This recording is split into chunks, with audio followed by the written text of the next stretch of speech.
તાજમહેલ આ નામ સાંભળતા જ આંખો સામે પ્રેમ અને સુંદરતાની એક છબી આવી જાય છે, ખરું ને? પણ શું આ માત્ર એક ઇમારત છે? ના, આગ્રામાં યમુના નદીના કિનારે ઊભેલી આ રચના એક બાદશાહના પ્રેમની જીવતી જાગતી કવિતા છે. તો ચાલો આપણે સાથે મળીને આ અજાયબી પાછળની કહાણી અને એની અદ્ભુત કલા કારીગરીને ઊંડાણથી સમજીએ. વિચારો, તાજમહેલના પ્રવેશદ્વાર પર પહોંચતા જ એક કમાન પર આ શબ્દો કોતરેલા જોવા મળે. આ કોઈ સાધારણ શણગાર નથી, પણ એક પ્રકારનું આમંત્રણ છે. એ આપણને કહે છે કે આપણે કોઈ સામાન્ય જગ્યાએ નહીં, પણ જાણે ધરતી પરના સ્વર્ગમાં પગ મૂકી રહ્યા છીએ. આ એક જ વાક્ય આખી જગ્યાનો મિજાજ બાંધી દે છે. તો સવાલ એ થાય કે આ સ્વર્ગનો બગીચો એ કોના માટે બનાવવામાં આવ્યો? વેલ, દરેક મહાન રચના પાછળ એક કહાણી હોય છે, અને તાજમહેલ પાછળ તો પ્રેમની એક અમર દાસ્તાન છે. આ કહાણી છે મુગલ બાદશાહ શાહજહાં અને તેમની પ્રિય પત્ની મુમતાઝ મહેલના અતૂટ પ્રેમની, જે આ અદ્વિતીય રચના પાછળની અસલી પ્રેરણા છે. જ્યારે મુમતાઝ મહલનું અવસાન થયું ત્યારે શાહજહાં પર તો જાણે આબ તૂટી પડ્યો, પણ એ દુઃખમાં પણ તેમણે પોતાની બેગમને આપેલું એક વચન યાદ રાખ્યું. વચન હતું એમની યાદમાં એક એવો મકબરો બનાવવાનો જેની જોડ આખી દુનિયામાં ન મળે. અને આજે જે તાજમહેલ આપણી સામે ઊભો છે એ જ વચનનું જીવંત સ્વરૂપ છે. પણ આવા ભવ્ય સ્વપ્નને હકીકતમાં બદલવું એ કોઈ નાની સૂની વાત નહોતી. આ વિશાળ પ્રોજેક્ટની શરૂઆત થઈ ઈસવીસન 1631માં, અને એને પૂરું થતાં 2 દાયકા કરતાં પણ વધારે સમય લાગી ગયો. છેક ઈસવીસન 1653માં જઈને આ કામ પૂરું થયું. 22 વર્ષ!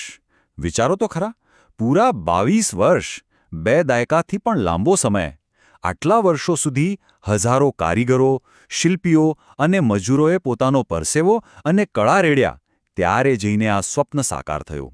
એટલે આ ખાલી એક આંકડો નથી, આ તો માનવીય મહેનત અને સમર્પણની એક આખી ગાથા છે. તો સવાલ એ છે કે આ 22 વર્ષમાં આટલા બધા લોકોએ ભેગા મળીને આખરે બનાવ્યું શું? ચાલો હવે આપણે પ્રેમની આ દાસ્તાનમાંથી થોડા આગળ વધીને એની ભવ્ય રચના પર નજર કરીએ. એ સ્થાપત્યની અજાયબીઓને સમજીએ જે તાજમહેલને એનો આઇકોનિક, વિશ્વપ્રસિદ્ધ આકાર આપે છે. તાજમહેલની સૌથી મોટી ઓળખ શું છે? એનો દૂધ જેવો સફેદ આરસ, ખરું ને? પણ આ કોઈ સાધારણ પથ્થર નથી. એની ખાસિયત એ છે કે એ જાણે જીવતો હોય એવું લાગે. દિવસના દરેક સમયે એ પોતાનો રંગ બદલે છે. સવારના સૂરજમાં ગુલાબી, બપોરે તેજસ્વી સફેદ, અને ચાંદની રાતમાં તો જાણે રહસ્યમય રીતે ચમકતો હોય. આ આરસ જ એને એકદમ સ્વર્ગીય, એકદમ અલગ જ સુંદરતા આપે છે. જો આપણે એના આકારને બારીકાઈથી જોઈએ તો એ મુખ્યત્વે 3 ભાગમાં વહેંચાયેલો છે. સૌથી પહેલાં તો એક મોટો ઊંચો ચોતરો છે જેના પર આખી ઇમારત ઊભી છે. આ ચોતરો એને જમીનથી ઉપર ઉઠાવીને એક અલગ જ ભવ્યતા આપે છે. પછી આવે છે એનો મુખ્ય ભાગ, પેલો મોટો ડુંગળીના આકારનો ગુમ્મટ જે એની ઓળખ છે. અને છેલ્લે ચારેય ખૂણા પર ઊભેલા 4 સુંદર મિનારા, એ જાણે આખી રચનાને એકદમ પરફેક્ટ બેલેન્સ આપે છે. તાજમહેલની મજા એ છે કે એને દૂરથી જુઓ તો પણ સુંદર લાગે, અને નજીક જાઓ તો એની સુંદરતા ઓર વધી જાય. સાચી કલાકારીગરી તો એની દિવાલો પર છુપાયેલી છે. તો ચાલો હવે થોડા વધુ નજીક જઈએ અને જોઈએ કે કેવી રીતે પથ્થર પર કવિતા લખવામાં આવી છે. આ દિવાલો પર જે અદ્ભુત નકશીકામ છે એ એક ખાસ ટેકનિકથી કરવામાં આવ્યું છે જેનું નામ છે પિત્રાદુરા. હવે આ પિત્રાદુરા એટલે શું?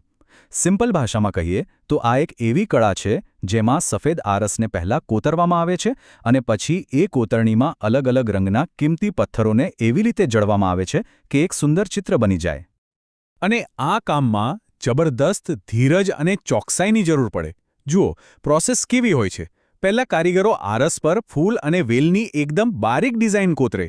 પછી એ કોતરણીમાં નાના નાના રંગબેરંગી કિંમતી પથ્થરોના ટુકડાઓને એકદમ પરફેક્ટલી ફિટ કરે, અને છેલ્લે આખી સપાટીને એવી રીતે ઘસીને પોલિશ કરવામાં આવે કે બધું એક રસ થઈ જાય. એવું લાગે જ નહીં કે અલગ અલગ ટુકડા જોડેલા છે, જાણે એક જ જીવંત ચિત્ર હોય. હવે આપણે મકબરાની બરાબર અંદર એના કેન્દ્રમાં જઈએ. ત્યાં મુમતાઝની કબર આવેલી છે, અને એની ચારે બાજુ આરસની એક જ શિલામાંથી કોતરીને બનાવેલી અષ્ટકોણીય જાળી છે. આ જાળીનું કામ એટલું બારીક છે, એટલું નાજુક છે કે એવું લાગે કે આ પથ્થર નથી, પણ જાણે કોઈએ લેસ કે ફીત ગૂંથીને મૂકી દીધી હોય. એ માત્ર કબરનું રક્ષણ નથી કરતી, પણ આખી જગ્યાને એકદમ પવિત્ર બનાવી દેશે. તો આ પ્રેમની કહાણી, આ ભવ્ય સ્થાપત્ય અને આ અદ્ભુત કલાકારીગરી, આ બધું મળીને તાજમહેલને માત્ર એક સુંદર મકબરો નથી બનાવતું, પણ એને દુનિયાના નકશા પર મૂકી દે છે. તો ચાલો હવે એ સમજીએ કે સદીઓ વીતી ગયા પછી પણ આખી દુનિયાની નજરમાં તાજમહેલનું સ્થાન ક્યાં છે. તાજમહેલની ભવ્યતાની નોંધ આખી દુનિયાએ લીધી છે. એને વિશ્વની 7 અજાયબીઓમાંની એક ગણવામાં આવે છે. વિચાર કરો, માણસે બનાવેલી લાખો અદ્ભુત રચનાઓમાંથી એને ટોપ 7માં સ્થાન મળ્યું છે. એટલું જ નહીં, યુનેસ્કોએ પણ એને વર્લ્ડ હેરિટેજ સાઇટ એટલે કે વિશ્વ વિરાસત સ્થળનો દરજ્જો આપ્યો છે. જેનો મતલબ એ છે કે આ માત્ર ભારતનો જ નહીં પણ સમગ્ર માનવજાતનો અમૂલ્ય વારસો છે. એટલે આપણે કહી શકીએ કે તાજમહેલ ખાલી પથ્થર અને આરસની બનેલી ઇમારત નથી. એ તો ભારતીય સ્થાપત્યનું ગૌરવ છે, કળાનો એક બેનમૂન નમૂનો છે. કોઈએ શું ખૂબસૂરત વાત કહી છે કે આ તો જાણે આરસમાં લખાયેલું એક મહાકાવ્ય છે. પણ જતા પહેલાં એક સવાલ મનમાં છોડીને જઈએ. શું તાજમહેલ માત્ર એક બાદશાહના પોતાની બેગમ માટેના શાશ્વત પ્રેમનું જ પ્રતીક છે, કે પછી એ એક શહેનશાહની તાકાત, એની સંપત્તિ અને એની શાહી શક્તિનું પણ એક ભવ્ય પ્રદર્શન છે?